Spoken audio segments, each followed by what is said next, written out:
Gruffalo Child by Julia Donaldson, illustrated by Axel Scheffler.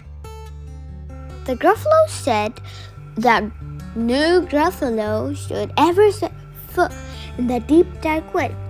Why not? Why not? Because if you do, the big bad mouse will be after you. I met him once, said the Gruffalo. I met him a long time ago. What does he look like? Tell us, Dad. Is he terribly big and terribly bad? I can't quite remember, the Gruffalo said.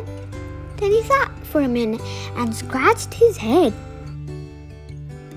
The big bad mouse is terribly strong, and the scaly tail is terribly long.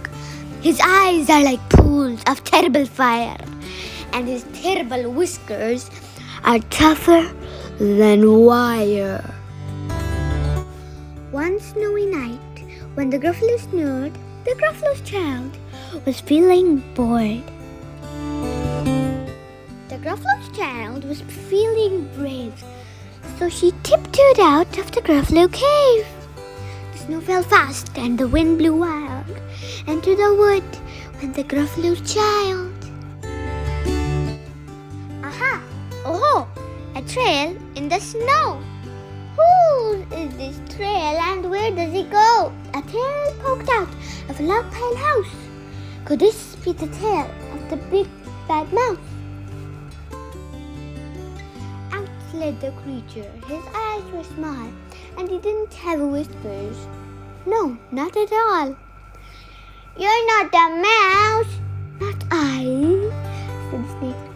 He's down by the lake, eating Gruffalo cake. The snow fell fast and the wind blew wild. I'm not scared, said the Gruffalo Child. Aha! Oh, marks in the snow. Whose are these claw marks? Where do they go? Two eyes gleamed out of a treetop house. Could these be the eyes of the big bad mouse? Down slid the creature. His tail was short and he didn't have whiskers of any sort. You're not the mouse. Doo-hoo, not I, but he's somewhere nearby, eating Gruffalo pie. The snow fell fast and the wind blew wild. I'm not scared, said the Gruffalo Child. Aha! Oh, a track in the snow.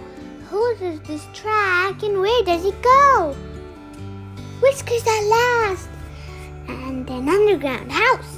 Could this be the home of the big bad mouse?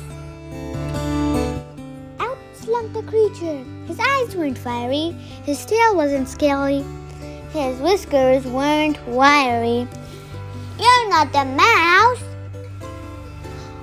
Oh no, not me. He's under a tree, drinking Gruffalo tea. It's all a trick, said the Gruffalo Child as he sat down on a stump where the snow lay piled. I don't believe in the big bad mouse. But here comes a little one out of his house. Not big, not bad, but a mouse at least. You'll taste good as a midnight feast. Wait, said the mouse. Before you eat, there's a friend of mine that you ought to meet. If you let me hop onto a hazel twig, I'll beckon my friend, so bad and big. The Gruffalo Child unclenched her fist. The big bad mouse? So he does exist. The mouse hopped into the hazel tree. He beckoned, then said, just wait and see. Out came the moon. It was bright and round. A terrible shadow fell onto the ground. Who was this creature, so big, bad, and strong? His tail and his whiskers are terribly long. His ears are enormous, and over his shoulder He carries a nut as big as a boulder. The big bad mouse! Yelled the Gruffalo Child. The mouse jumped down from the twig and smiled. Aha! Oh, prints in the snow. Whose are these footprints? Where did they go? The footprints led to the Gruffalo cave, but the Gruffalo Child was a bit less brave. The Gruffalo Child was a bit less bored. And the Gruffalo snored and snored and snored. The end. Thanks for watching. Don't forget to like, share, and subscribe.